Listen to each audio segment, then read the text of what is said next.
Yes, Ms. Fernandez isn't able to be with us tonight. Her urgent care visit resulted in her being told to stay away and help keep all of us healthy. So, Ms. Sotomayor is going to get us started with all things with Encanto School. So I'll turn it over to you and the group that you have with you.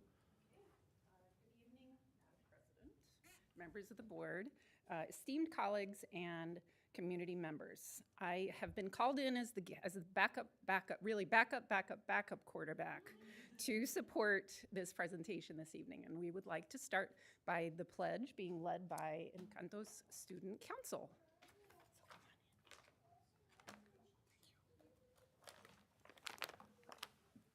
All right, are we ready? All right, let's get ready. Pledge allegiance to the flag of the United States of America and to the republic for which it stands, one nation, under God, indivisible, with liberty and justice for all. Thank you so much. And now I'll do the land acknowledgement before we continue. Arizona is home to 22 tribal nations. Osborne School District is situated on the homelands of the Acamel O'odham and Piipash people. Osborne School District recognizes the original inhabitants of these lands and recognizes they still reside throughout the city of Phoenix. We recognize their wisdom, impact, and generosity towards us. Osborne School District is surrounded by the original Salt River canals that were constructed by the ancestral Sonoran Desert people, the Huhugam. These canals created a livelihood for the people and are still in use today. We acknowledge the modern indigenous people that inhabited this area, as well as their Sonoran Desert ancestors, the Huhugam. So it is my privilege to introduce our school spotlight that highlights the leadership and dedication of our students at Encanto. At Encanto, we believe that leadership begins early, and our student council plays a vital role in fostering a positive, inclusive, and supportive school environment. Guided by our incredible staff representatives, Cristina Delgado Bigli and Nayeli Sanchez Hernandez, our student council members have taken on key leadership roles to support their peers and enhance our school community. Tonight, our student council student leaders are excited to share the ways they are making a difference on Cristina, Nayeli, and our amazing student council leaders.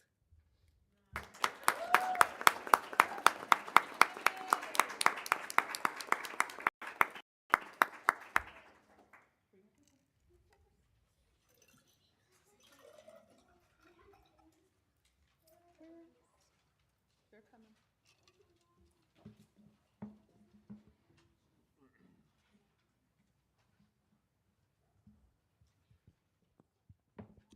We have a little bit of a PowerPoint. I don't know if that can be pulled up. There we go. So thank you for having us today. My name is Cristina Delgado Bagley. I am one of the sponsors for Student Council. I am going to go ahead and let the kids all say their name and their position for Student Council. You can click the next slide, Mr. Stacy. There you go. Hi, my name is EJ and I'm the Student Council President. Hi, my name's Penelope and I'm the Student Council Vice President. Hi, my name is Lola R and I am a normal Student Council member. Hi, my name is Darlena. I'm a Student Council Secretary. Hi, my name is Claire, and I'm the Student Council Class Representative. Hi, my name is Moses, and I'm Student Council Secretary. Hi, my name is Olivia, and I am the Student Council Ambassador. Hi, my name is Cody, and I'm the Student Council Ambassador. Hi, my name is Jaime, and I'm the Student Council Ambassador. Hi, my name is Lola B, and I'm Student Council Treasurer. Hi, my name's Emmanuel, and my role is Student Council Treasurer. Hi, my name is Nevaeh. I'm Student Council Representative. Hi, my name is Noah. I am Student Council Member. So it might seem like we have a lot of kids, but we actually had 59 applications this school year, and we typically only take 12 students, but I couldn't say no. So they are all very deserving, and they've been doing such an amazing job. We had 16 students to begin with. One of them moved away, so now we have 15 students. Your turn.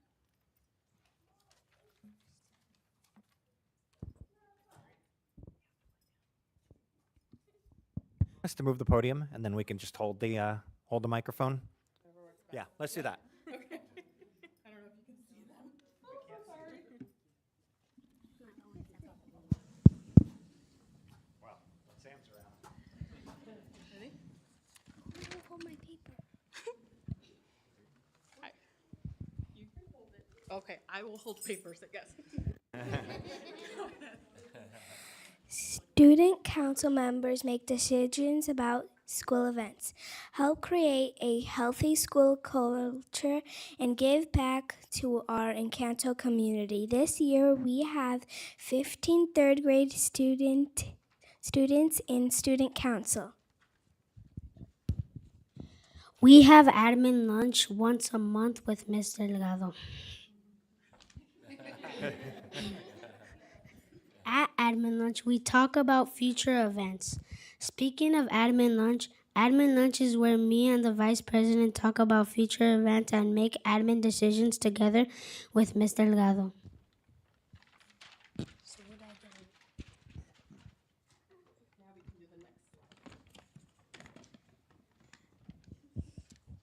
At our Peter Piper Pizza fundraiser, Stuco raised $1,600. In the photo, Darlena, our secretary, and Penelope, our vice president, are asking for ideas to make the school a better place. At this fundraiser, Stuco would go up to kids and adults and say, "Hi, my name is blank, and I'm a student council blank. And I was wondering, do you have any ideas to make our school a better place?"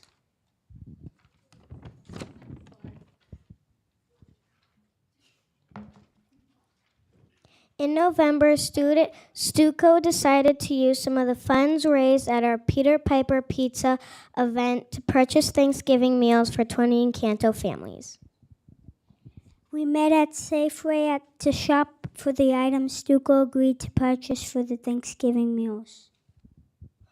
During our Safeway shopping spree, we worked together to find the items and had to speak to an employee if we needed help. Some of the items we purchased were mashed potatoes, gravy, carrots, turkey, apple pie, and so much more.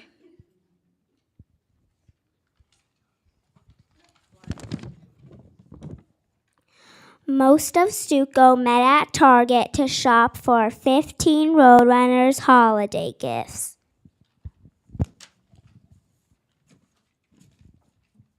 We had a limit of $40 to shop for things they liked. We also were encouraged to speak to employees about how their day was going at the register. Talking about the register, we paid for the items with cash. We had a great time adopting Roadrunners. Yay! The Friday before winter break, we gave out free hot cocoa plus donuts to all the school. Shout out to all the Stuco parents who got up early to help set up for this event and make chocolate. We had so much fun. Hi, my name is Nevaeh. Student Council hosted a Valentine's Pal party for our students. It was fun spending time with our Valentine's pals. We did fun activities such as making bookmark scratch-offs and decorating our hot glasses together. We also ate donuts and had some juice. Here are more photos of this event.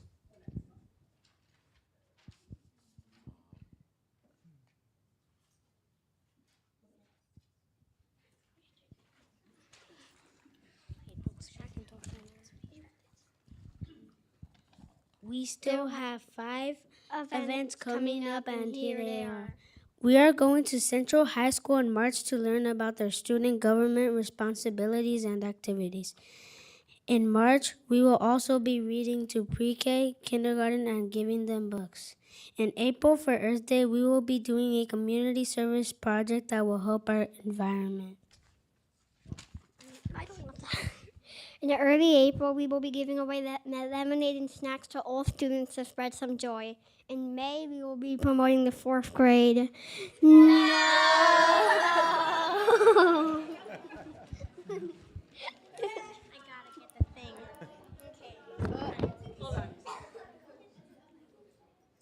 For this part, I need you guys all up here. Come over here and then face this way. Okay. I need some of you over more. Scoot over, scoot over, scoot over. I'm going to try and record you guys, so hold on. I'm going to stand over here. Hold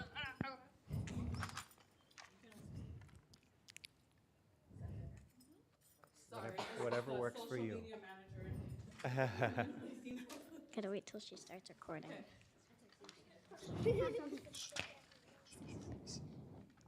Student council sticks together. No one goes in front of us or behind us. Student council sticks together. Student council sticks together. Student council sticks together. Thank you.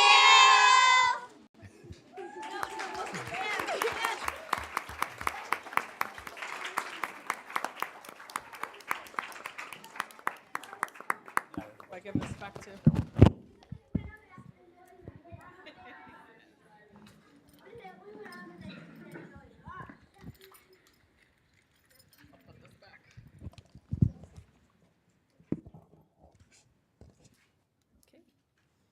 Thank you very much, Student Council. Okay, so I also get the great pleasure of giving the Love Awards. All members of Team Encanto work tirelessly to make Encanto a thriving learning community for all of our Roadrunner students, team members, and family. Tonight, I'm honored to recognize this year's Love Award winners. Each of these nominees represent the most beautiful parts of our school. Each of them were nominated by more than one peer. Gloria Markoff is nominated for the core value of joy. Gloria, are you here?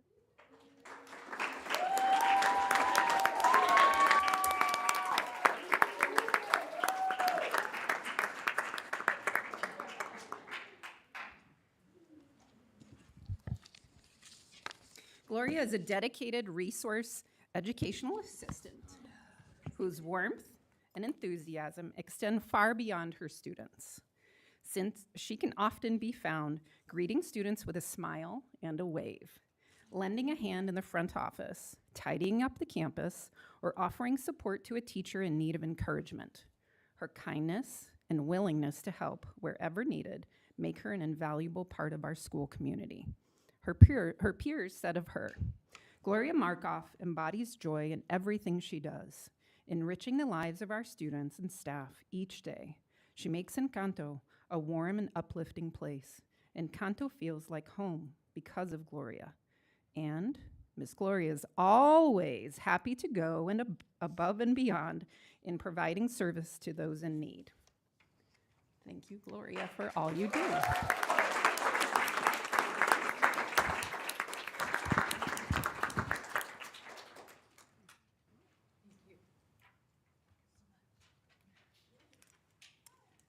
Okay, Emma Gully is nominated for the core value of relationships. Emma, please join me up here.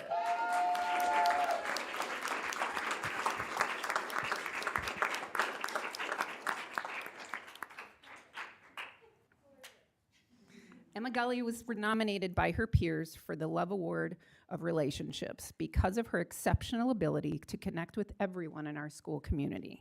She builds strong, meaningful relationships with her students by creating a warm and supportive classroom environment where they feel valued and heard.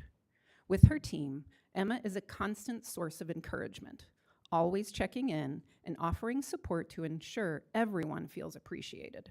Her peers said of her, Emma is so honest and has so many moral qualities and Since becoming an Encanto Roadrunner, Emma has prioritized building positive and trusting relationships with her students and first grade team. Her calming and nurturing presence allows for trusting and positive dynamics in her classroom, and her teammates can always count on her to collaborate and prioritize the needs of our young students. We love you, Emma.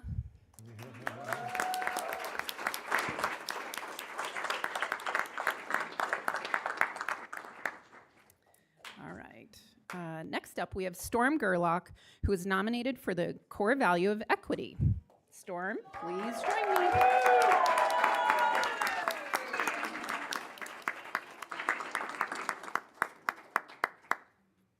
Storm Gerlach was nominated for the Love Award in the area of equity because she consistently leads with integrity and a deep commitment to doing what is right. She builds strong personal connections with students.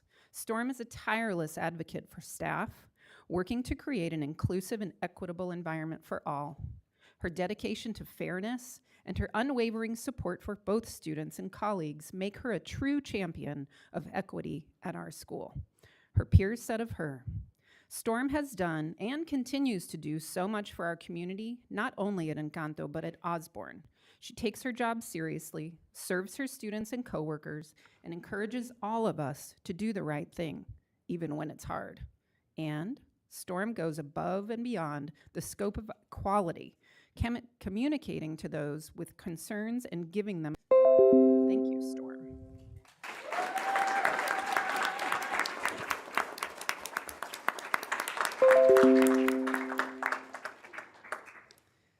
Okay. Mackenzie Lizarraga is nominated for the core value of growth. Mackenzie, please join me up here.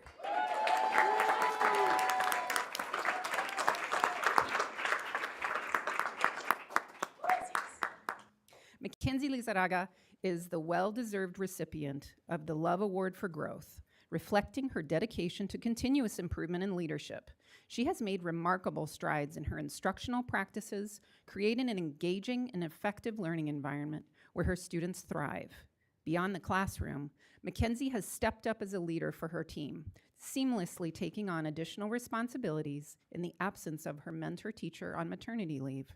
Her commitment to growth, both as an educator and a team player, makes her an invaluable asset to our school community. Her peers said of her, "Mackenzie is always willing to share her amazing resources. She also has been very helpful to bounce ideas off of. She is always open and kind in the way she speaks to others. And Mackenzie has been such a backbone in kindergarten. She is quick to share her resources, help others, and build relationships with all of us. And Miss Lizarraga is a good example of growth in the Osborne School District. At Encanto, she started as a Spanish teacher in a DL classroom for a year. Then she transferred as an English teacher with a different partner, and now she's teaching in both languages, English and Spanish. She is always flexible. She's a hard worker and an amazing educator." Thank you, Mackenzie.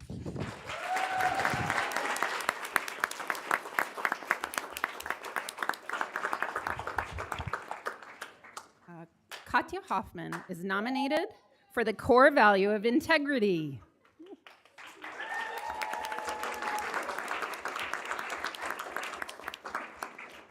Katya Hoffman was nominated for the Love Award of Integrity because she leads by example, setting high expectations for her students and guiding them with unwavering dedication. She fosters a culture of accountability and excellence in her classroom, ensuring that every student strives to reach their full potential. Beyond her students, Katya supports her team with quiet determination, always ready to lead a helping hand and encourage success.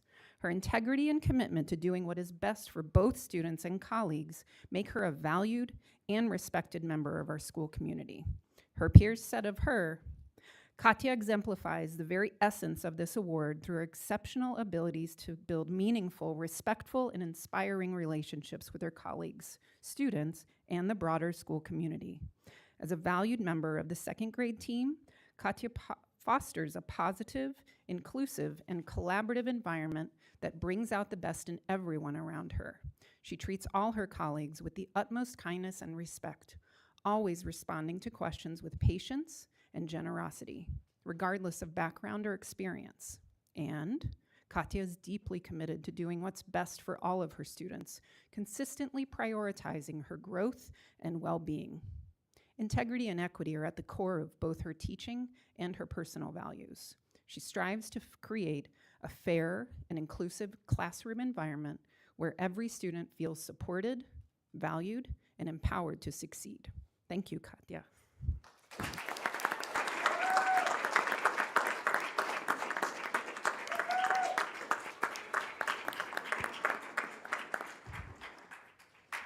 And thank you very much for your time this evening. It's so great to be a part of everything that Encanto has to celebrate. So I feel very fortunate to have to step in tonight. Thank you very much. Thank you.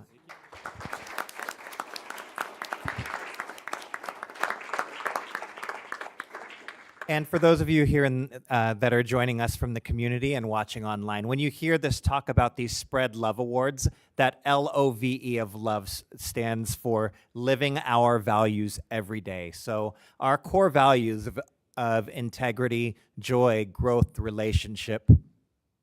Integrity, joy. What did I leave out? Equity, integrity, joy, growth, and relationship. You heard members of the community called out for each one of those core values and how they're living those values out every day within our schools. A couple other celebrations for us. How many of you follow Osborne on social media at all? So you may have seen through our social media during the month of February, which is Black History Month, you may have noticed that there are stories posted every day that you can listen along to. These are stories that are being shared in our classrooms that you guys as families and community members can learn about the amazing contributions that African Americans have made throughout history and how our students are learning about that. But also seeing themselves for our Black staff members and students, seeing themselves in these heroes and knowing that they are part of Black history, that they are going to be the future of what we're talking about when we look at these wonderful contributions and celebrations that we have. So continue celebrating with us all throughout the month of February and following along to see not only those stories, but other activities that are happening on campuses throughout Black History Month. A couple celebrations. We should be hearing within the next couple weeks. We have 2 schools that have applied for the A+ School of Excellence, and they've gotten visits lately. So Clarendon and OMS have turned in those applications, and they've had visits from folks on campus. OMS had 2 full days where people from the Arizona Educational Foundation were on their campus looking at every single classroom, meeting with parents, meeting with students, meeting with staff, and finding out all the wonderful ways that they see themselves as a school of excellence. Clarendon went through that process last week where they took 2 days. And so we should be hearing within the next few weeks. Hopefully we've got some wonderful things to celebrate, but we can celebrate the fact that the schools took the time. It's not an easy application. It's 50 to 70 pages long when you're done writing it and submitting it. It is an absolute scrutiny. Just getting a visit means that they believe in you and that they're giving you strong consideration. We've celebrated with those schools before. They're already A+ schools of excellence, and they're just reapplying. You have to reapply every 3 years, so they're going through the process again. We've celebrated within the past 3 years with Longview and Encanto as they've been awarded the A+ School of Excellence. And so we wish all of our schools well that are going through that process right now. We had a huge celebration this month. Mr. Martin, can you stand up?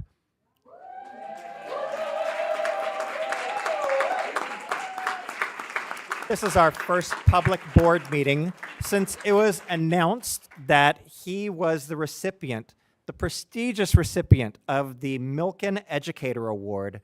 This is an award that is given out through the Milken Family Foundation to outstanding educators throughout the country. So Mr. Martin was surprised that he actually had to plan his own party. He had a he didn't know it either. I was working with them on this being a surprise for Mr. Martin. So they had an assembly at their school, and they were being recognized for the great progress that they've been making. So the Department of Ed was out there recognizing them for the growth that they've been showing. But there was a surprise at that meeting as the CEO of the National Institute for Excellence in Teaching, came out and said, you know, there's something else that we're here for, and announced that Mr. Martin was the recipient of the Milk and Educator Award.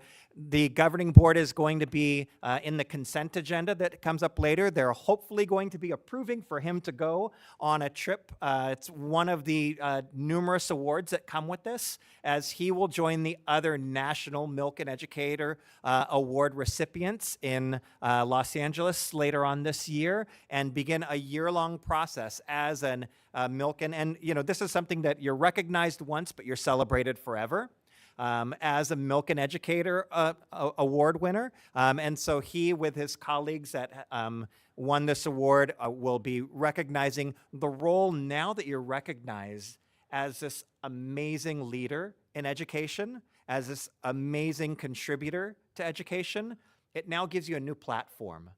A local platform, a statewide platform, a national platform to advocate for our children, to advocate for our schools at a time when we never needed it more. And Mr. Martin's going to do an amazing job advocating for us. So congratulations to him.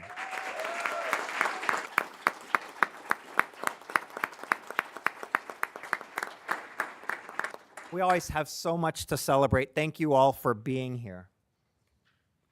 Perfect. Thank you so much. I know we usually do pictures now, so we'll take, it's 5:56, so if we can be back by 6:05. Thank you.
Well, we still got 2 minutes.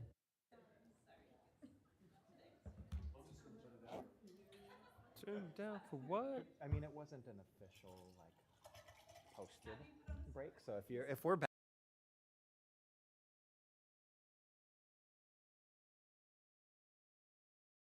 All right, 6:04, we are resuming our meeting. Thank you all. All right, so we'll move right along. And so now we are approving the consent agenda. Do we have any discussion before we have a motion? Madam am I on here? Okay. I got to get used to the new chair here. I just had a quick question about item K, which would be about the procurement of the temporary boiler rental. I don't know if Sam probably knows this stuff real easily.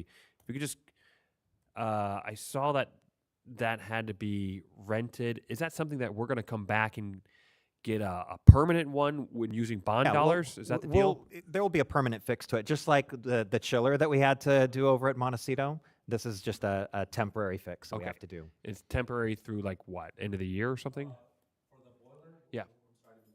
It's No, okay. go for it, Sam. It's going to be towards the spring break. Okay. So this is just a really temporary rental, and then do we get to use bond dollars to get a permanent one in there? I know M&O dollars are are oftentimes harder to come by. I've submitted a grant through the SFOD. Okay. I don't know I got an award number, but Okay. repair it or replace it, we're in that limbo area. Okay. They haven't released any funding to us. But that's the hope through the school facilities board to get that paid. Yeah. Okay. They'll assist us in replacing it. Okay. But what this will allow us to do, though, we've got the temporary until we've got a fix. Yeah. We'll get it fixed, and then now we've got the application out to the school facilities division to try and get that funding for a permanent replacement. But that's not happening this year. Those school facility dollars are not coming through anymore this year. So, but we're doing the permanent replacement this year, but we won't know if it's paid. No. We can't. There's no reimbursement with those school facilities dollars. So we're just fixing the boiler right now. Okay. So that it's functional. Yeah, that's the grant is to try to fix it, but it's the expense to fix it. It may be cheaper to just replace it altogether. Okay. But I can't say for sure how the school facilities board is going to fund us. Okay. If they're going to do a replacement or repair. Okay. But no money will be released this year. Maybe next year. Okay. Okay. Thank you. All right, any more discussion before we get a motion? There were a couple. Member Greenberg, did you want to ask questions? Yeah, you kind of answered it for me before, but okay. I just had, I guess, for the other board members in the community, I just had a question with the purchasing agreement with NAU's Education Technology Consortium. Dr. Robert, can you just share like what kind of benefits or cost savings we would get through that partnership? Yeah, so the original question was like, is this costing us money or, saving us positions or things like that? So it's going to cost us. There's an annual cost to being part of that consortium. However, there's significant savings because then we don't have to hire someone to be that permanent role. So it's technical assistance that we're paying for throughout the year to help us out with all of our synergy issues that we have, that we're able to link into the consortium. We have a manager within the district, but besides that, there are issues beyond that we need to, have some assistance with synergy, and we have to have that operational at all times. So being able to link into the consortium for that. Perfect. All right. Anything else? There were a few errors in the minutes that needed to be revised. So I believe we talked with Lisa about it. So there'll be amended minutes. I'm not sure exactly what we'll have. Yeah. Do you want to just mention what the corrections are, just so that it's stated publicly, and then we'll have those approved minutes. We had a few votes that were voted by Mr. Peralta last board meeting instead of me. So we'll get those corrected. Okay. Yeah. So the assumption with any motion is for minutes, revised minutes. Yes. All right, do I have a motion with, and make sure you state that it's going to be with the revised minutes? I move to approve the items on the consent agenda with the minutes as amended. Second? Second. All right, so the motion has been made by Board Member Hermes and, sorry, and seconded by Board Member Thompson. So we can move on. Do we have Call for a vote. Oh, yeah, we need to vote. Sorry, it's first time doing all of this. That's all right. All right, sorry, all in favor? Aye. Aye. All right, anybody opposed? Nope. All right, so we're all in favor of that. All right, Lisa, do we have any call to the public? No. All right, so we can move on to our item 5, which is the board presentation on technology.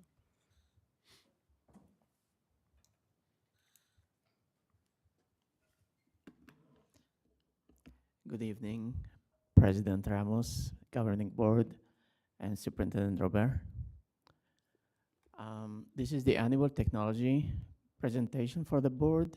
So I'm gonna try to keep it short because I'm gonna describe what happened previous year and what's coming. So in about 4 slides, basically. This is the technology department. Basically, this is the core of technology. We have a new employee, relatively new, about 1.5 years, Tyler. He's been doing great job. He's done a lot of resetting of reconfiguring firewall, reconfiguring web filter. We did a lot of prevention maintenance on all what we have done in the years. We have Zach, who is a help desk. He also one of the award, You Make the Difference award, and Point of Pride. We also have Gerardo, who also Point of Pride and technician, and Jacob. Hopefully soon he'll be Point of Pride too. And we have the data team supervised by Colleen, Vanessa, and Andrew, which work also in synergy side, which help us a lot of integration of curriculum. We have other organizations such as Curtec. We work with curriculum very closely and other departments for their software. When we think about technology as a department, the first thing we think about 2 things.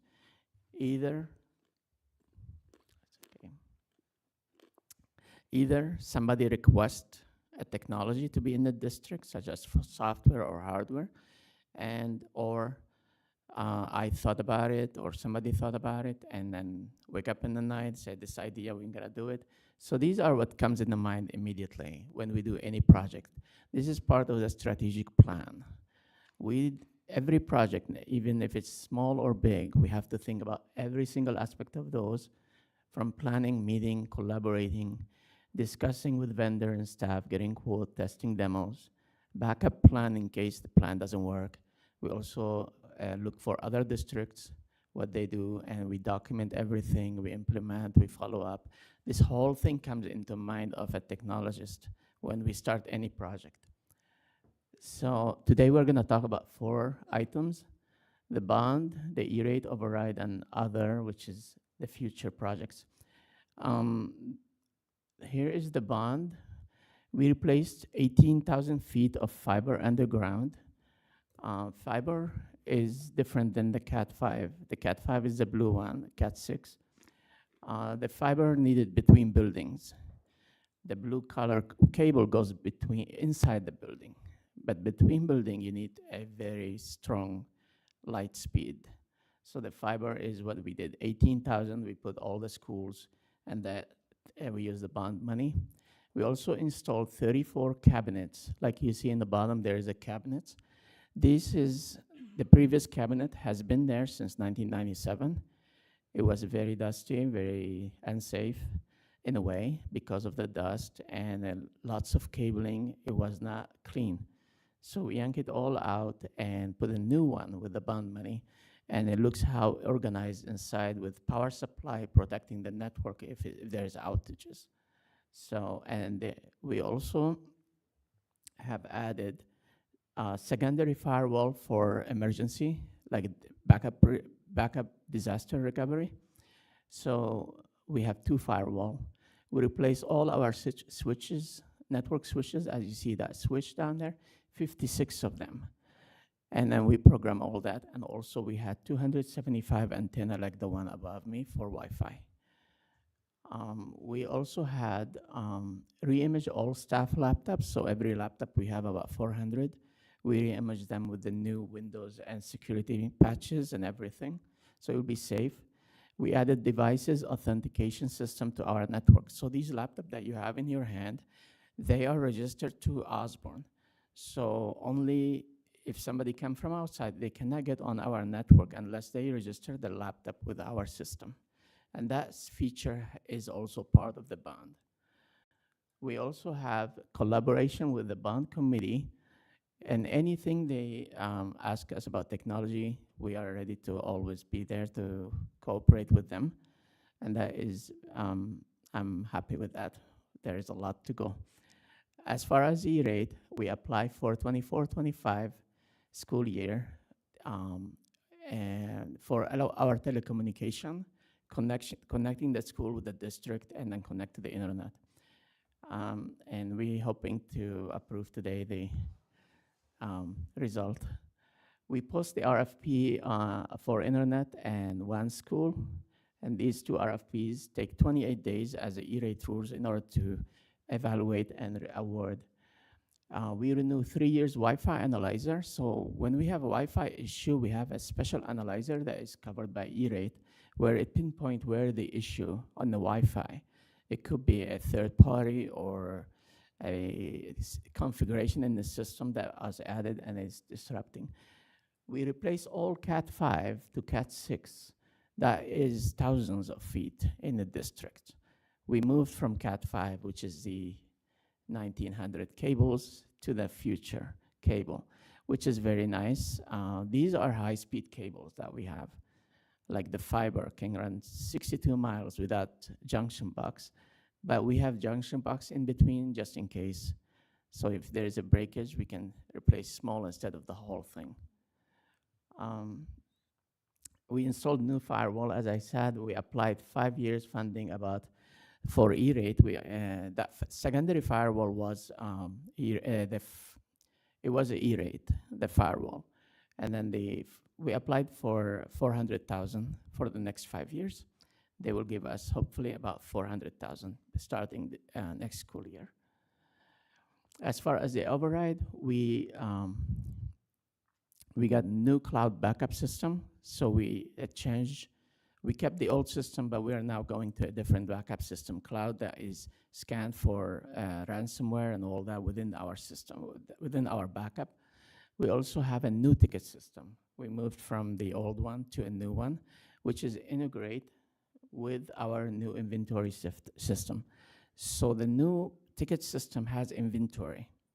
So when we change, it's already updated with the ticket. And also we added new IT documentation system. So we have now a place where we can document all what incidents happening in IT and everything. So we have very secure place where it's a cloud-based, but we have where we IT save our everything. So the auditor comes say, where's your incidents? Where's your documentation? We have it all securely over there. We added more student devices. We have added about a couple hundred. This year, we have probably add another 400. There's few grade level that needs attention. We also provided technology staff training. So my team, we have also online training for them. And then I refocus about Microsoft and Cisco certification. Now I track everything they take courses and reassign new level and new level. Hopefully they will end up by the end certified Microsoft and Cisco. And that will be great for their professional development. As far as other projects, we plan to roll out staff laptops. I'm hoping that soon we will have to replace some of our staff laptops. We have about 200 older laptops that we need to replace. And these also, so the rollout is planning for next school year. But I'm hoping if we can do it this year, If there is bond money, we'll probably do it. If not, I will wait till next year. And that is 400 laptops to be re-imaged and delivered on Windows 11, not Windows 10. We also plan to roll out most of student devices next year. We'll cover the rest of the students. So we all have brand new students' devices. Also, this year we have provided students to take a home Chromebook like last year. They can check out Chromebook and study at home too. When needed, we will help with the infrastructure connection of the marquee and digital signage. Whenever the bond committee wants from me anything, we are there to help. For example, I just saw today we installed the TV in the lobbies, so hopefully by tomorrow we'll be done with that. And that's part of the project. Plan for a new sound system next year. We're going to plan for a new virtual SAN, which is contain our 20 virtual servers. That is, this year is 4 years, so every 5 years we change, because that's the technology, 5 years. We plan on the 4th year. Research the use of new smartboard TV for classrooms, especially Montecito. We have a new smartboard that I'm hoping we can evaluate and demo that is better than what we have. And then also access the technical need for our cafeteria and stages. During the next school year, hopefully we'll get the quote and work with the bond to have the stages and cafeteria, TVs and audio video on the stages better than what we have, hopefully, by summer 2026, not this one. And that's future project coming. Hopefully we start planning more and more. We're working on it. Continue the campaign for our cybersecurity and using many tools to protect our district data. So we've been 3-4 years right now doing a lot of cybersecurity training and awareness. And the result is not bad. It's promising. It's better. But as you know, it takes one click to hurt us badly. So we are trying our best to target not only group, but even when I look at all the whoever failed the test, I target that person with the email and say, here is the flag. Here's what you should look for. And they are getting better. They're knowing. They're learning the flags. And continue the collaboration with all admin team and all the admin stakeholders on all technology project, and also all that with keeping high quality help desk service. I mean, the admin team is great help for me. It's been great, Kurtek, and leadership of Michael and Colleen and Abby, it's been great. And then your support is very valuable to me. I appreciate you. Now I want to give you a sample of what we have. When I say like I see a promising better awareness of cybersecurity, let's say this group, a teacher group, for example, 143 delivered email, 68 open. They took a peek, but none of them clicked. Nobody scanned a QR. Nobody replied. Nobody attachment open. No micro enabled. And no data entering, like they didn't reply. And if you look at down there, from the statistic from 2022, the teachers were at 10.3% replying and failing, down to better. This awareness, the continuous training and awareness, it pays off better than stay in the 10% of 143, which is about 15, 20 people failing. But this is great. We want to keep it down as much as possible. So we monitor all the groups and everything daily.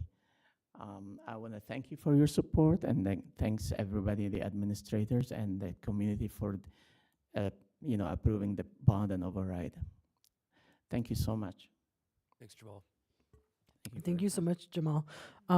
You keep us up to date. You keep us safe. So thank you so much. Does anybody have any questions, comments? I just want to point out, too, that all these things were accomplished with we had some decreases in staff over the past year. So department's smaller, yet the quality and how you take care of everyone and look out for the district is definitely recognized and acknowledged. With even, I know that was really important last year when you gave your report. You really talked about how hard your team works at answering tickets timely and really making sure that everybody has everything that they needed as promptly as possible. And you went down to smaller staff this year, but are still maintaining such high levels of service. Thank you very much. I actually have an amazing team, the technology, Tyler, Zach, Gerardo, and Jacob. I didn't want to mention in my presentation about the time because I want to keep it short, but the time still, the response below 2 hours, even though we lost a technician, we're still trying to stay below the 2 hours average for all response to all tickets. And sometimes the ticket goes like 700 tickets, and then sometimes 250, 300. But we are still trying to prioritize the most urgent ones, and then service as much as possible. Even if one, like today, there were 2 sick technicians, so we were like running crazy a little bit.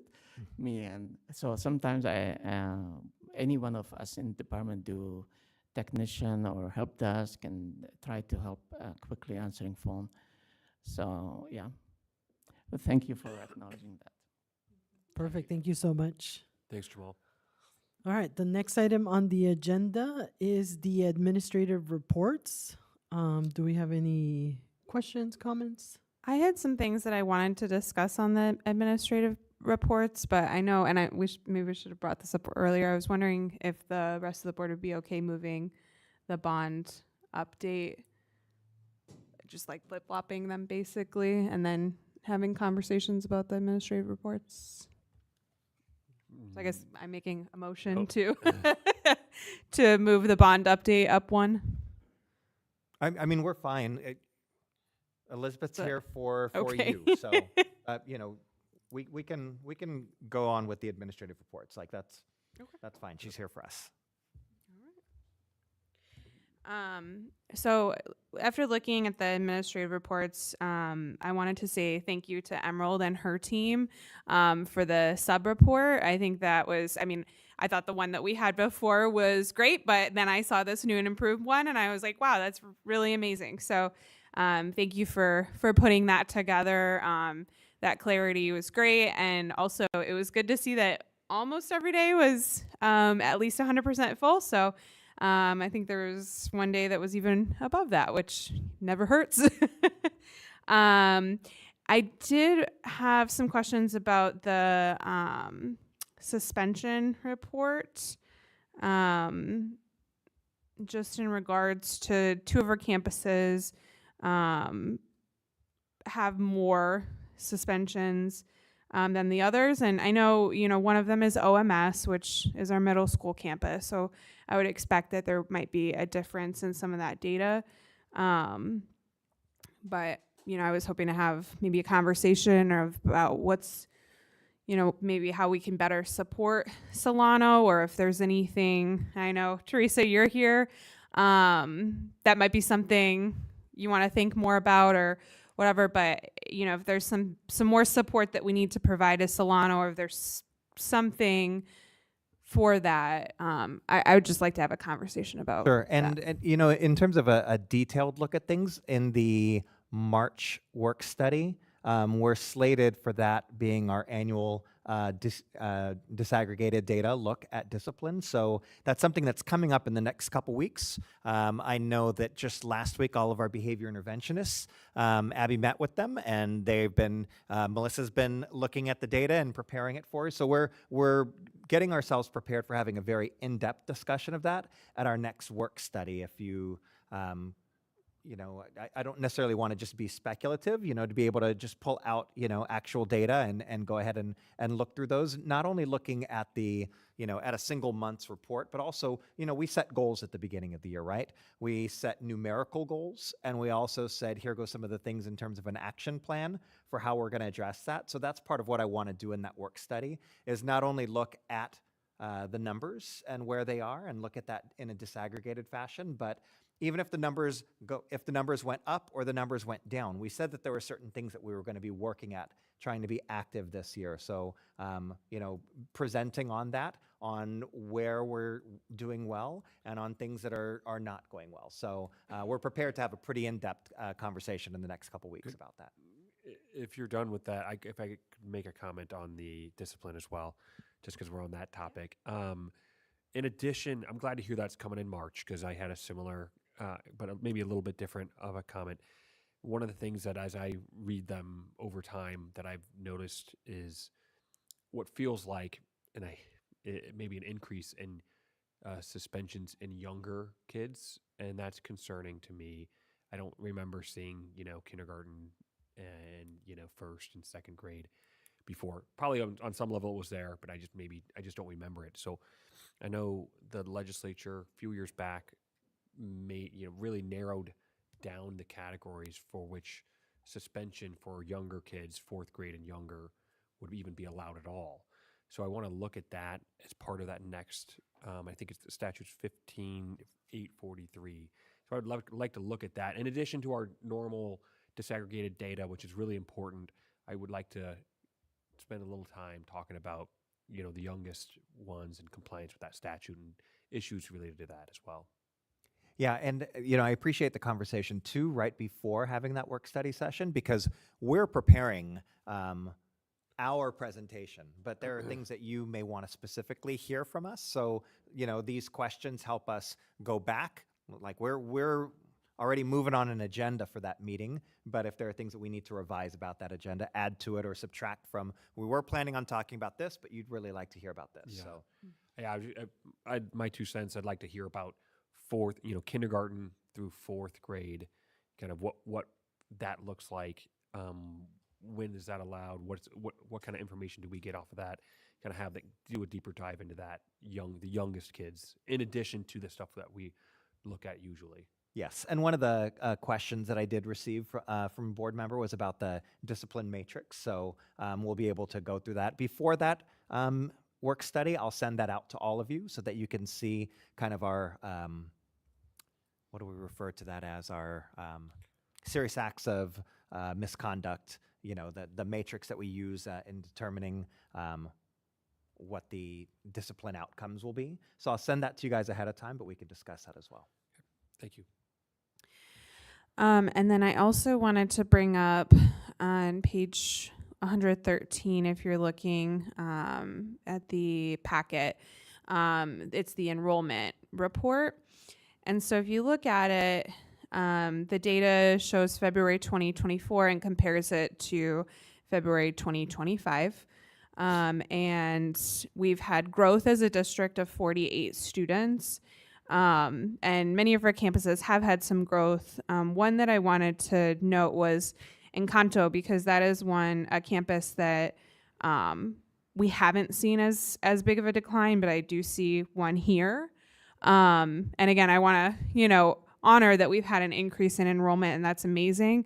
But I also, if I look at Montecito, I think is a big part of that, and that's 45 students. So I feel like if we didn't have Montecito, we'd kind of, we'd be maintaining that enrollment. I know that we've brought this up as a concern with having Montecito, which I'm not saying we shouldn't have Montecito at all. But my concern is that this could be indicating a trend for Encanto, maybe other campuses, but I'm singling out Encanto in particular just because, again, that's a campus we haven't seen as big of a dip in the past when we've looked at this data. So I'm just wondering if leadership has, kind of some ideas of where that big dip is coming from. Is that enrollments maybe at Montecito? Is it something else? Are we what are we noticing? Yeah, I certainly won't speak for Kim on that, and we can have her address it in a future report, administrative report. But it's also a month-by-month thing. I do know that just in my meetings with her, looking at staffing for next year, it'll be reflective in the March reports when you're looking at it, but they've had a significant uptick. Both her and Mr. Martin have had inquiries come into their schools, and so I think that in March you're going to see numbers that go up. January is always an interesting, because this is reflective of what happened in the month of January, right?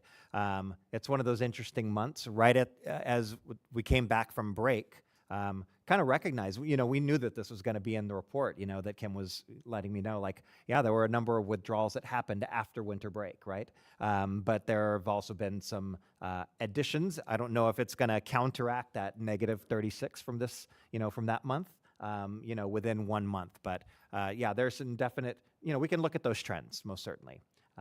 Because in the same way that we had goals for ourselves in terms of overall discipline, we had overall goals for enrollment as well. And it's important to not only look at the overall picture, but the school by school picture. Because, if we said we want to increase by 3%, that was our number that we said, want to increase by 3%. We don't want one school to carry that 3%. We want to see it across the board. So, everybody is playing that active role in their, where do I see myself in this? So this is important to look at that number too.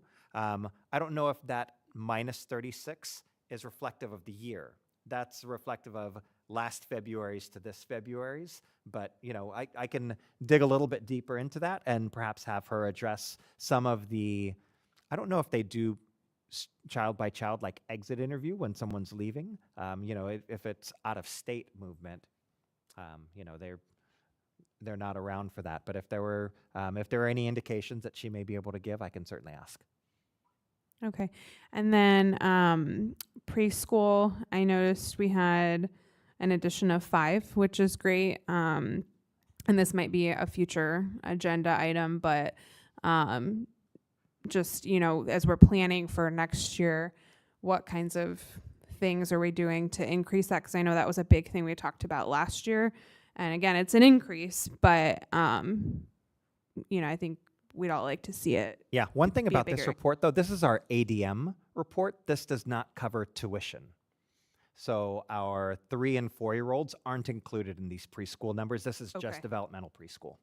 Okay, got So it. it doesn't include any of the community preschools. It doesn't include any of the Montessori preschools. Those are all tuition-based. This is what we get from state funding. Thank you. Yep, and we can get those numbers, though, so you can see exactly what we have in terms of the enrollment in the community preschools and the Montessori preschools. So like when you see, additionally, when you see above that there was an addition of 45 kids at Montecito, that's 45 ADM kids. We added a whole classroom's worth of preschoolers too. So there's, another 27, 28 kids that aren't even accounted for on these numbers, but that's tuition driven. Okay, thank you for clarifying. Awesome. Any other questions, comments?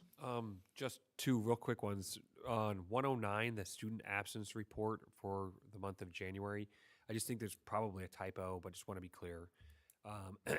Talks about attendance for January of 24. Is that supposed to be January of 25? It should be. I'll have to look to see if this was because if you look below, it shows August 23. So this looks like it may be a template. So let me look to see if that's a template issue or if it is literally the wrong, not the right report. So Okay. thanks for yeah. pointing that out. Yeah, let me know. And then just last one is a question for Ms. Sotomayor. It was, I think, on your report, page 98, related to the electric buses, which I'm very jazzed about. Very awesome report. From the Clean Buses grant, got the first 2, and then it sounds like we'll have the remaining ones, so 6 total. It sounds like by late March. Okay, and my question is there hasn't been any hiccups with federal grant funding.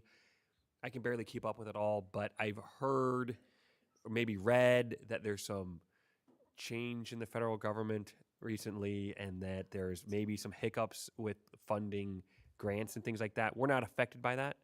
So far, no. Okay. There is that new acronym that's called ROAD that seems to be having some influence, but so far we've been safe.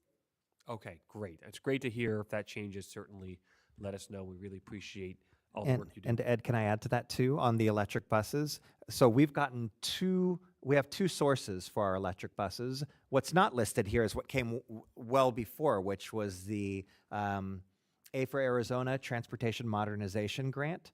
And we had how many buses delivered? 3 through that grant. Emerald, was that original grant for the A for Arizona Transportation Modernization? That was for 3 buses, right?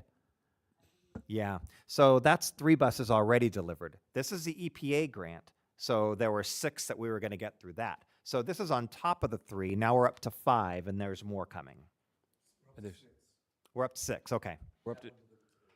Oh, all right. Awesome. Wow. Okay. And All right. then, So up to 6, and we're waiting for 3 more. So that'll bring us up to a fleet of 9 electric buses. and so pretty soon we'll have at least all of our normal buses going out every morning and every afternoon will be electric. Yeah, and one thing about that too, in terms of looking at the governmental efficiencies and all of that, this isn't a matter of governmental efficiency. This is a matter of production. So like the bus that Sam got in today, probably ordered that 18 months ago, is my guess. That's about the delivery time for an electric bus right now, 12 to 18 months. Got it. Thank you. Very exciting. Thank you, everybody. And 2 of them, I think, are sitting right out there, right? Yeah. So when you walk out, you can see them parked. Awesome. Any other questions? All right. So we'll move on to our next. Oh, she walked out. She'll be back in a minute. Okay. All right. Perfect. Okay, perfect. Here she is. We'll move on to our next agenda item, which is our wonderful bond update. Barely got a chance to sit down. 2-second sit.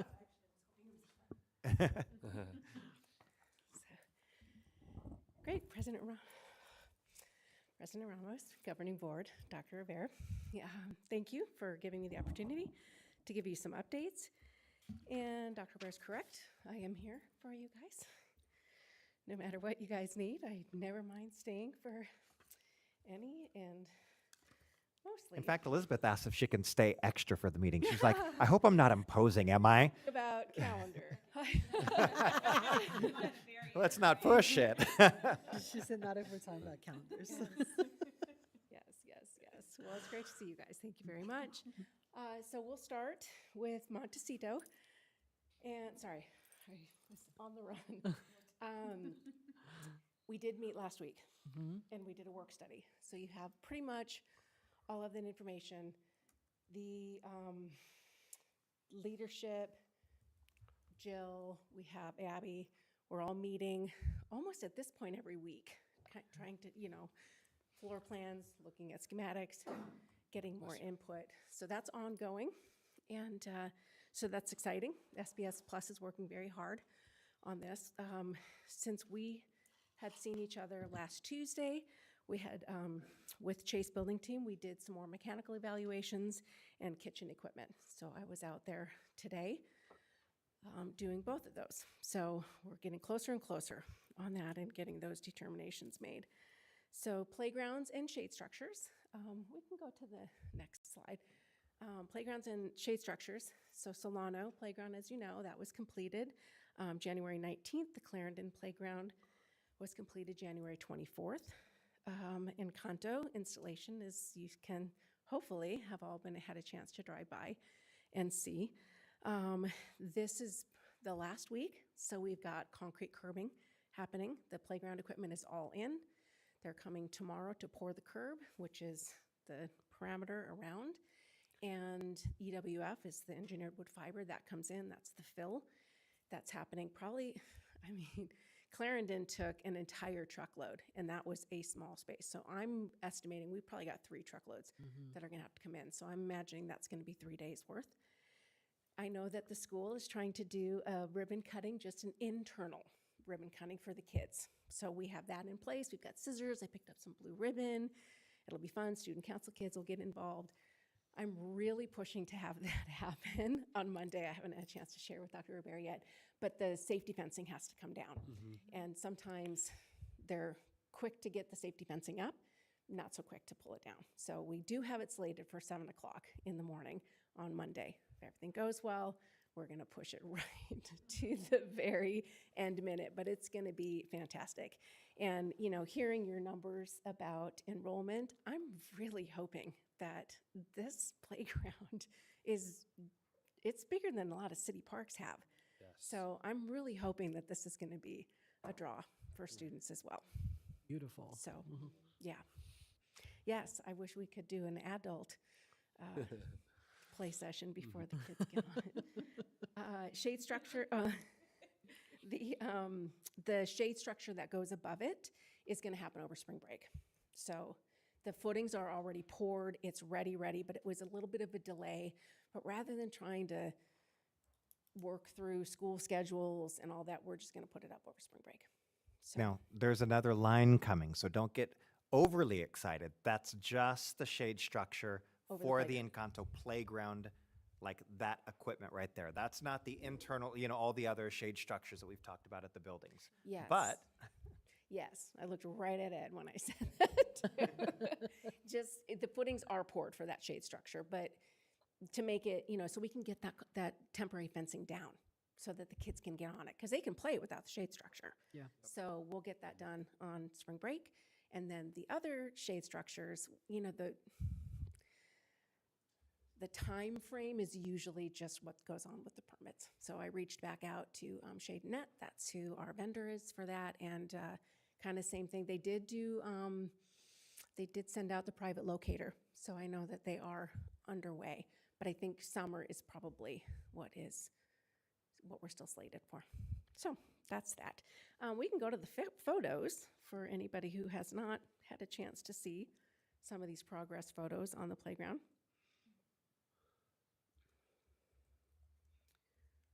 these are fun, and this doesn't even compare to like the kids' eyes. That's the wonderful thing about that fencing being open fencing. You just see kids, they're watching every stage of this. Yeah. Yeah, the crew has really enjoyed the kids. They are just, yeah. It's fun to have the construction fencing open. Anytime there's stuff like that going on, I say, don't cover that. Don't put the slats in. Let's leave it open so everybody can see. Yeah. Any questions on playground so far? Okay, super. So on the SPED program, we've done the facility assessments, as I previously reported, we meet bi-weekly as a team. So Jamal had mentioned working through a lot of his projects. He's a very integral part of these meetings, and so there's a lot of tie-ins for technology as well. But we are creating a list for what we're doing for summer and getting all of those items. And not all of the campuses will get SPED immediately, but we are starting SPED programs and changes at some of these campuses, in Canto in particular will be the first step. So that's what will be happening over the summer. So that's exciting. SFD, so we did get a little bit of a report on that.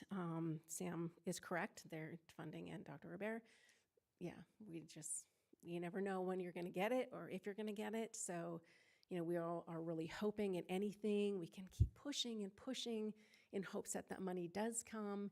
We can't ask for reimbursements. That's not how it works. Once you spend the money, it's yours to spend, and they don't do reimbursements. So we are trying to balance some of these things. Nobody wants that O&M money spent. So the district, every time we meet, it is a part of our conversations as to what's better, replace, fix, all of that. So they are very mindful and very good stewards of the money. I see that.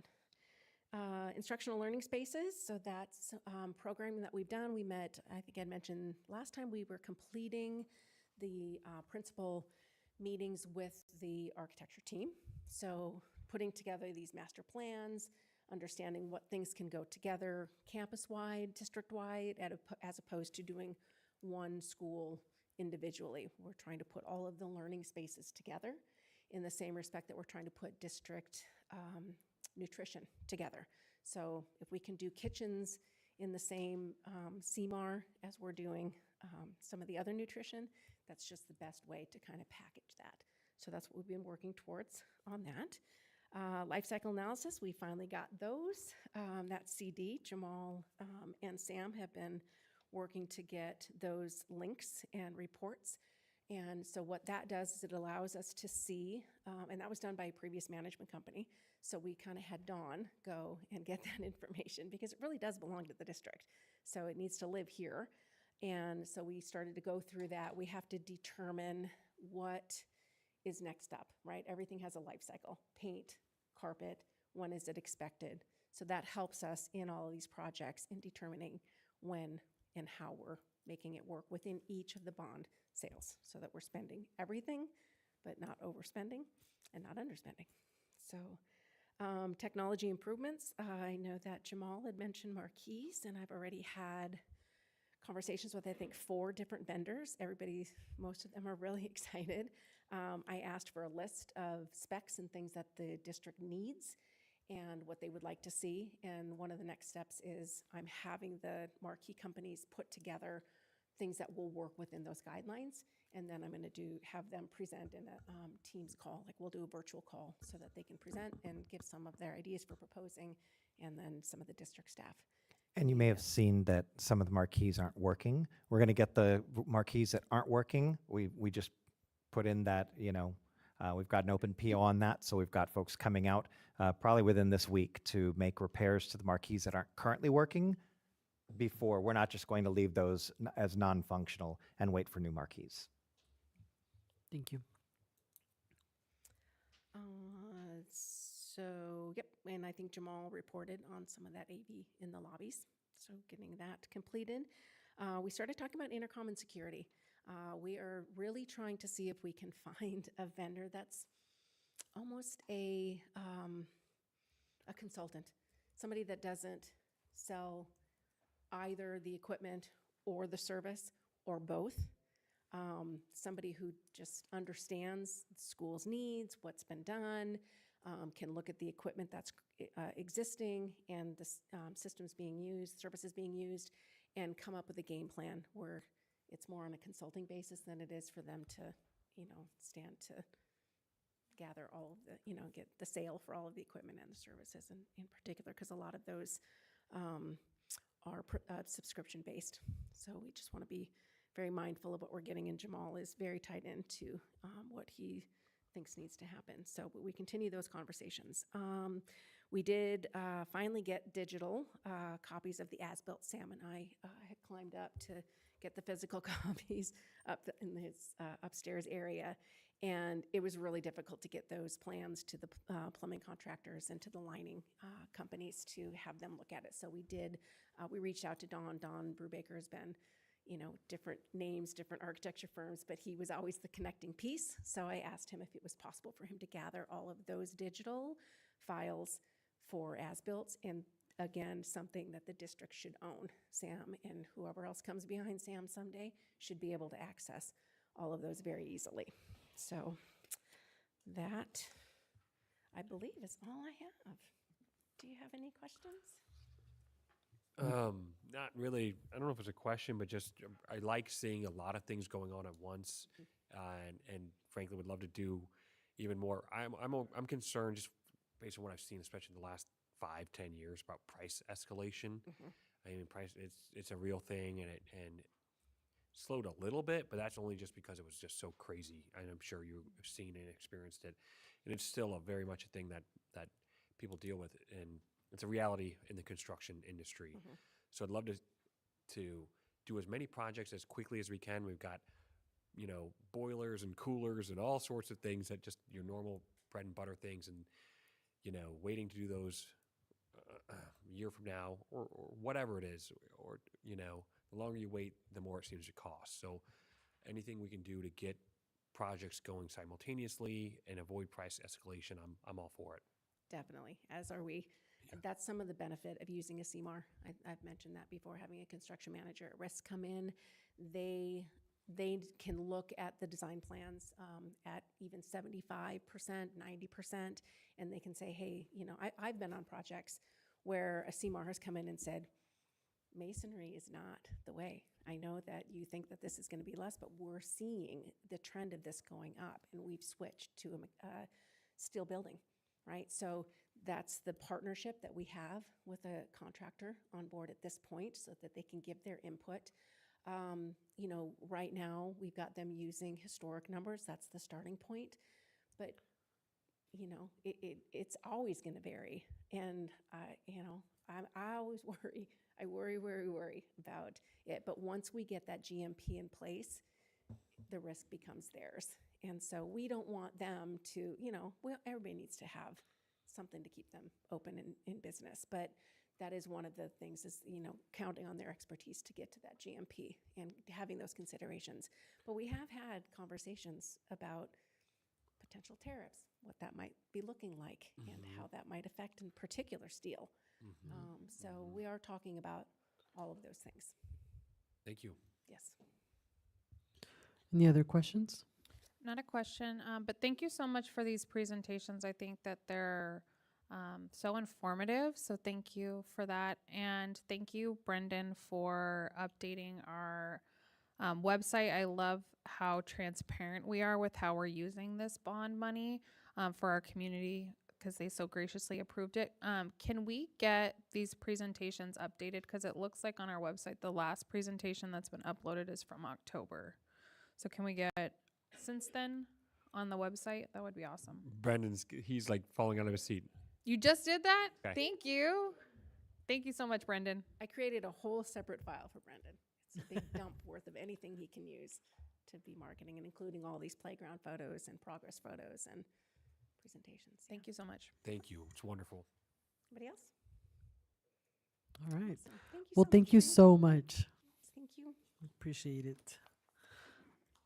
And I think that my last comment, the open fence, like it's not only exciting for the students, but for the adults as well, right? I know I drive up and down Osborne a lot, and I love seeing it. Like when I was driving with my wife, I was like, look at that playground. So thank you. It's a gas when it starts to go up. You see the plan view. I know the equipment, but I came out there one day after we put it is much bigger than. My Perfect. son and I have loved to watch the students play at Clarendon in the morning because we drive by Clarendon. So we watch all the kids playing on the Clarendon and enjoying their playground. And he's looking forward to using that same equipment in a couple years. Perfect. Well, we'll move on to the next item on the agenda, which are the action items. So item 9A, recommendation to approve contract language and issue 2025-2026 certified teacher contracts. That's me. Good evening, Governing Board President, Superintendent Robert, members of the board. Here as your HR Director. The first item that we have there is the approval of both the contract language and issuance for certified teacher contracts for the 25-26 school year. I'll remind you from last year, for those of you who were on the board and maybe those of you who were not, our attorney, Jessica Sanchez, who you met last week at our work study session, has already looked over and updated all the contract language with the germane laws that may have changed over the last year. So she's already given a gander at those and made any updates as needed. I will also let you know that because we are in the middle of the budget committee process, these are just the initial contracts that will be issued at the current contract amounts. And then after the budget committee process is done here in the spring, all certified teachers for this particular item would receive an addendum thereafter. Perfect. Do we have a motion? A move to approve. All right. Do we have a second? I'll second. It's been moved and seconded. All those in favor? Aye. Aye. Opposed? Motion carries. Thank you. Emerald, I just had a quick question. I know the legislature changed the date for when we can issue contracts. What date are we planning to issue contracts? So the legislature changed where you cannot issue prior to March the 15th. So we're issuing the Monday thereafter, which is Monday, March 17th. Okay. Now that you all just voted. Okay. And then is there a letter of intent that's going out beforehand or? I can, do you mean letter of intent for classified hourly staff? No, for certified staff. We don't have a letter of intent process currently in place. Okay, thank you. All right. And now we're on to 9B. So that is the recommendation of contract language as well as issuance for certified support professionals, which includes but is not limited to our psychologists, our CODAs, and so forth. Any of those support professionals, most of which are within our student services department. Classified exempt, which includes all of our coordinator positions, and then our administrator contracts. Same as with the teachers, issued at current amounts, pending the budget committee process. They would receive addendums after. And there was a question that came in. I probably should have mentioned this on the first one with teacher contracts. The contract's issued, they sign it. The letter of intent that they get, or not letter of intent, the addendum letter that comes later doesn't require a signature. That is correct. Perfect. It's just a notification that the governing board has approved the budget committee's recommendation for any increases in wages. Here's what your wage will be. Yes. And we also provide clarification, like this is what you initially signed and how much you agreed to be paid, and now this is how much it is now. So they can see the difference between the two as well. Perfect. Do we have a motion for item 9B? So moved. Do we have a second? I'll second. It's been moved and seconded. All those in favor? Aye. Aye. Opposed? Hearing none, the motion carries. The next item on the agenda is 9C. So thank you so much for that. Approval of internet access and WAN RFPs for the E-rate funding.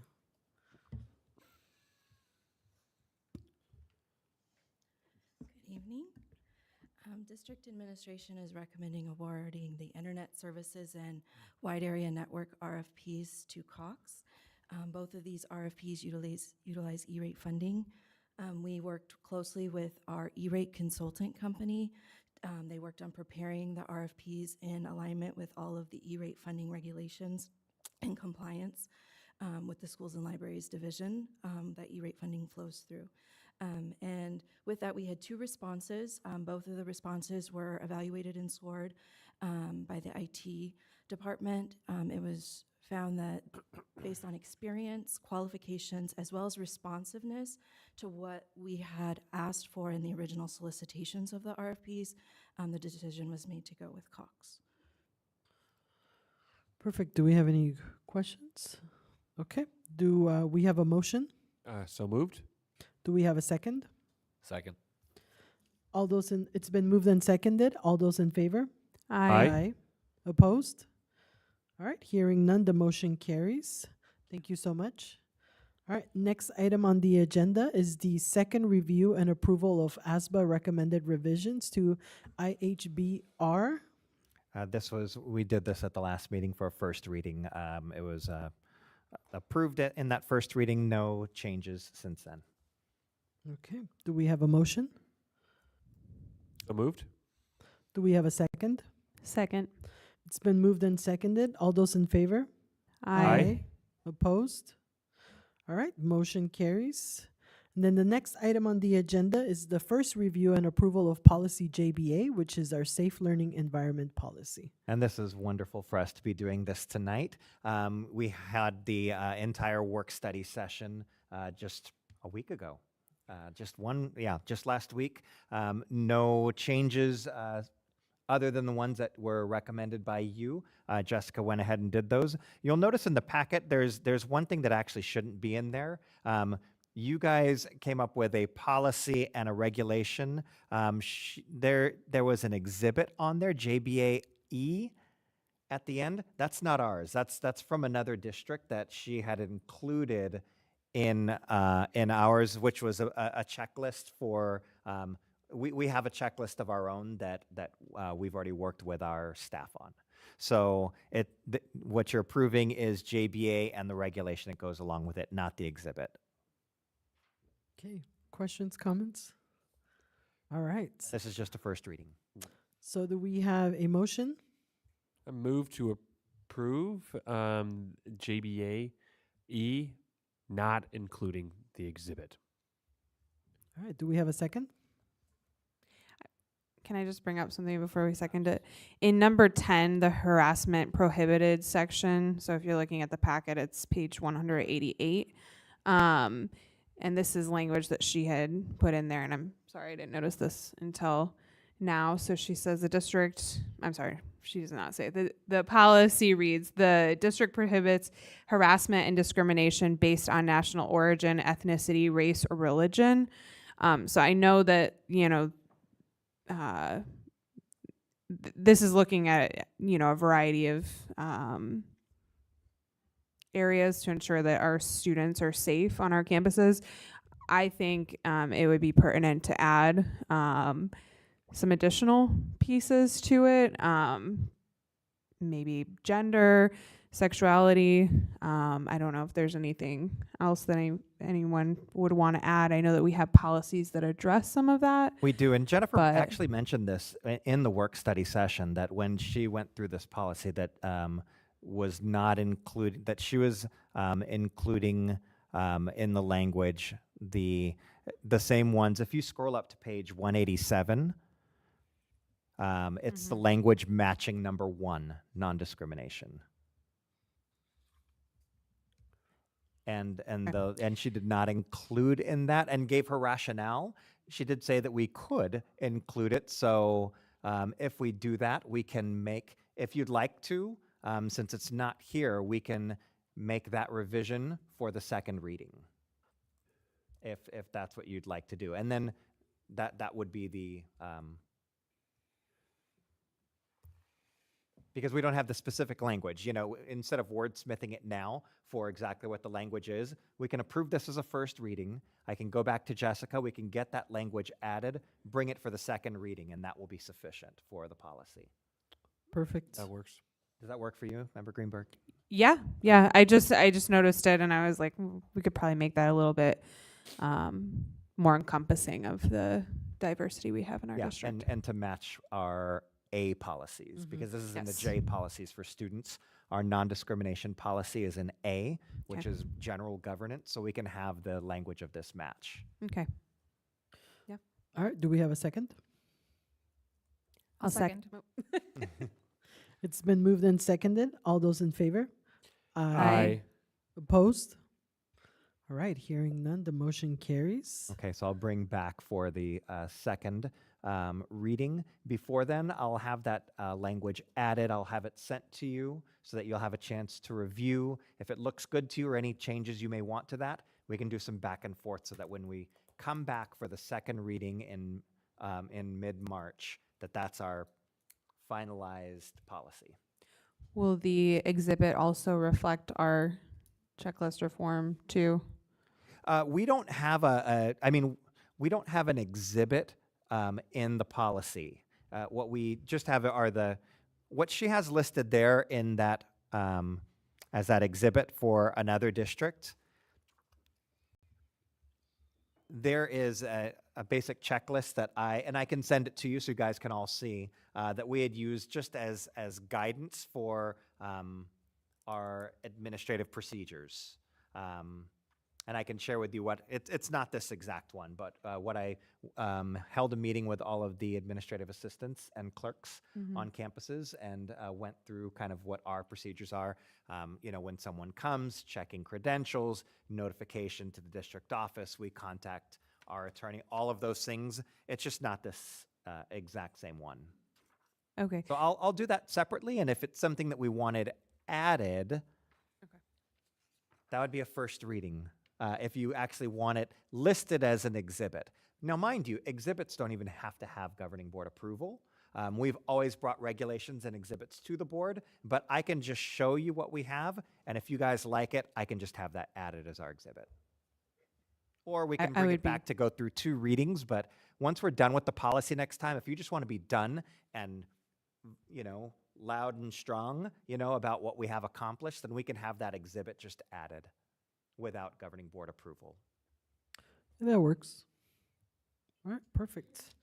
And now we're moving on to the next item on the agenda, which is board development. So the discussion of strategic planning for school leaders, the book, chapters 8, 9, and 10. So I'll open it up to Dr. Robert to start the conversation. Oh, and I don't have to lead this conversation, but these are the last few chapters, actually quite short. just kind of going through the necessity of the monitoring, assessment, evaluation of going through a review, like the importance of review of your strategic plan, and kind of determining who's responsible for what parts of the plan. And, I think that's something that we can look forward to in our next iteration. This part is what we're kind of looking forward to in the spring. What we've been doing in the winter are those sessions that we've had with the communities and that are going to be coming to the schools on building that portrait of a learner. Our next step is actually this chapters 8, 9, and 10, with bringing that data to our community and taking a look at that data, and planning out those action steps needed. So I'll turn it over to you guys to lead conversation on any parts of this, these final three really 2 chapters. Chapter 10 is just like a 2-page, hey, here's what the book was about. Yeah. All right, do we have any comments, questions? Just a quick one. That reading it, it made me feel like maybe my first term I should have looked at our strategic plan more often, or it may, I did look at it, but maybe bring it up, like have more of a work study session and, be more active in just following up with it. And it's something I certainly want to do now that this entire board is going to be new to, creating a 5-year strategic plan and be a part of that. Just really want to, bring that off the shelf more often and really reference it and, do work study sessions about it, just to make sure that we're really monitoring our progress or lack of progress, whatever it might be, related to the strategic plan. And one thing that I think could really help with that, if you look at just any one of your board pages, down at the bottom where it says governing board goals, when we have our strategic plan, like taking those different areas, and we can put those down there so that it leads to discussion here in the board meetings. There should be, when we're looking at actions that you guys are taking, it should be action that's related to our strategic plan, right? So making sure that we're building a board packet, building the district's work, public work, around that strategic plan. And I think that kind of dovetails with the need for SMART goals, so they're really, so you'd have to almost have like a footnote of like, the SMART goal of having that in there, but not just like the word, because it's like, we can have the word on there and that kind of just gets glossed over. But if you have the SMART goal on there where it's like, whatever, decrease suspensions, something on my mind, by whatever percent, right? And then it's like, oh, okay, like how are we doing on that? Kind of checking in a little bit more. Any other questions, comments? I think to that point, if I actually highlighted this on page 82, but really like this should be an ongoing thing. I know since I've been on the board, we haven't really had a lot of discussion about our current strategic plan. So, I think if we're intentional moving forward as a board, even if it was like a short piece of each board meeting where we're reflecting and getting an update on where we're at with certain goals. I know on page 82 it brings up, and this is, not necessarily for the board, but as a district that we need to be reviewing it weekly, quarterly, biannual, and yearly. And so I think if we're saying as a board, we're going to do, having like a monthly or even a bi-monthly check-in, just to kind of see where we're at. I think that would be great. I did find a district. I was just looking around at some different stuff. They actually have on their website, they have updates that they routinely mark, and they'll put like when something was accomplished or where it's at. And they even had on there, which I liked as, somebody looking at it like, hey, we didn't accomplish this in the time that we wanted to, but here's what we did, or here was our revision. So it was very like transparent about where they were going with it. And I know, like, thinking about on the website, we have your bond dollars at work. We try to be really transparent. I think we could do something like that for our strategic plan so that our community can just go to the website and say, hey, like, Osborne says they want to do this, and hey, here's where they're at. Here's the steps they've taken to reach that goal. Or, along with that, just being specific about doing it here. If you, the idea that we don't discuss our strategic plan here at governing board meetings, we're just not saying that we're doing it. So in approval of contracts, we could go into our strategic plan, like I'm looking at it right now, operations, and we talk about the identifying our priorities aligned to student success with clear relationships between the schools and departments and district initiatives. And in order to accomplish that, we're bringing forward our contracts for the upcoming year. Just being very explicit in our wording. We had a fantastic presentation by Jamal tonight. He was talking about identifying improvements, assessing the current effectiveness of current operational systems, including work orders, PARs, ticket system, and things like that that have been put in place. So we're totally doing it. We're not highlighting it, so bringing explicitness to it. I really like that. Yeah. Because then we're demonstrating to our community too just how much we're doing it. And that is one area that I know we're doing these things, but we can do a much better job of bringing this to you as a governing board so that we're showing you how we're meeting our goals that we've set for ourselves. Thanks for clarifying that. And I think with the SMART goals that Ed brought up, it's even more of a tangible way to have these discussions about where we're at with all these great things that we're doing. Yeah, I've seen other school boards within the Phoenix area that have certain goals, and that's the structure of their board meetings, is that they put up the goals and put up the update and talk about what they've done so far. They have a presentation on it. So that might be something, and it doesn't have to be monthly like you said, but maybe quarterly we have a quick update on the goals and the progress that has been done, so that way we're completely transparent with the community. Any other comments? I just wanted to thank the community. On page 85, it talks about encouraging stakeholders to become part of the strategic planning. And we had some really great listening sessions. I was able to attend a couple of them. So thank you to members of the community who attended those. And we hope to see you at the next round of listening sessions. All right. So I think we're good. All right. All right, next item on the agenda is reflections. So we'll get started with Board Member Thompson. Thank you. Really appreciated the IT presentation today because it's one of those areas where you never really hear about it unless something is going wrong. And so we don't like to hear a lot from IT. So in this case, I liked that part of it. So as long as everything keeps running smoothly, that's great. And you don't get a lot of praise for things going right. So we want to appreciate all the work that you do with that. Thank you. Board Member Ford.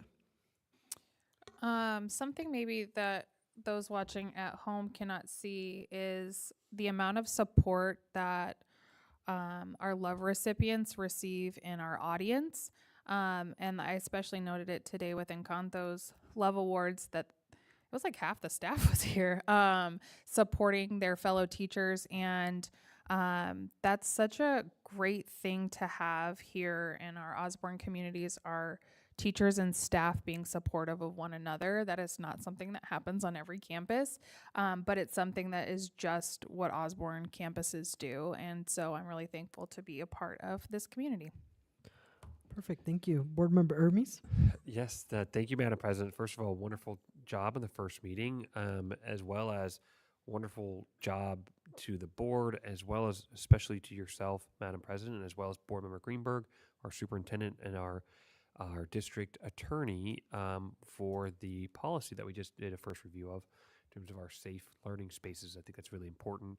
Really appreciate you spearheading that, and it's important now more than ever to get that message out. But I had a similar reflection about Encanto, the support when you heard, whether it be Miss Gerlach being called or Miss Lizarraga, like the kids just were like lit up, because they're like, oh my gosh, my favorite librarian or teacher, like just getting these awards, and just it's so cool to see that and community. And huge thank you to the student council sponsors on all of our campuses, but especially Miss Delgado, since we're talking about Encanto right now. She does so much. I see her everywhere, I feel like. Just kind of an all around utility player who's pitching in and helping out every space that she can, and just a community treasure. We have so many wonderful people like that. And it was a special treat also getting to see my daughter present a little bit today. So that was really a neat moment too. So thank you. Thank you so much. Clerk Greenberg. Yes, as we're like a month away from when contracts are going to come out. I know every staff member has a choice of where they want to work. And, I hope that if you're happy here in Osborne, that you choose Osborne again. I do think that this is a really great community. It has a lot to offer. And for those of you that may be leaving for various reasons, I hope that you'll share that feedback with us too. There's different reasons why people leave a district, leave education, but I think that it's important for us to grow. So I know Emerald and her team, are going to be working hard on that, but please share that honest feedback. But we hope that you return with us next year. Thank you. Thank you so much for that. I will comment real quickly on that I've already been approached by community members saying that they are just waiting for any openings so that they can apply. But my reflection was just the inclusivity that we create here at Osborne. I absolutely love how every month that something is being celebrated, like Black History Month, there's always all these books and recommendations, and I just think that we don't always get to see that sense of inclusivity, and here at Osborne, we don't just see it, we feel it. So thank you so much to everyone for making that happen. Dr. Robert? Yeah, I just want to talk very quickly about stewardship. It's always been a very important thing for this governing board, for this community.